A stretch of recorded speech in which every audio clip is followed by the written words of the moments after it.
18 физички лица и автосалонот Кочани речиси 2 години криумчареле, фалсификувале исправи, правеле компјутерски фалсификати и прикривале стоки, правејќи царински измами.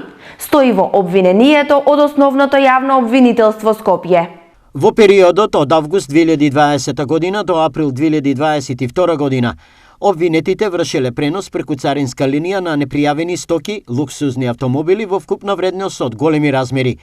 Тие избегнувале царинската контрола, фалсификувале службени исправи и лажни јавни исправи ги употребувале како вистински за да ги регистрираат автомобилите, а потоа, со цел да ги прикријат кривичните дела, ги сокривале возилата и меѓусебно ги препродавале по неколку пати во краток временски период. Стои во обвинението на Основното јавно обвинителство Скопје.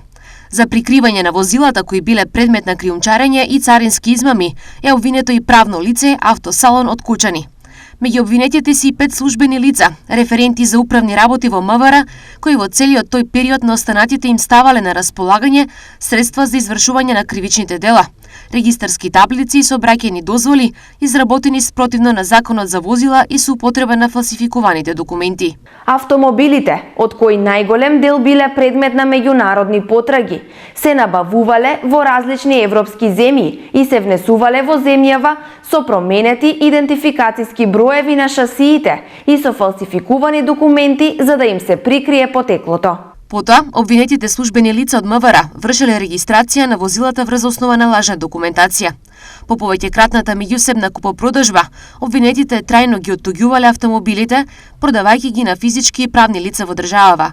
Обвинителството обезбедило докази дека на овој начин биле прокриумчарени 15 возила со проценета вредност над половина милион евра. За тројца од обвинетите е предложена мерка притвор.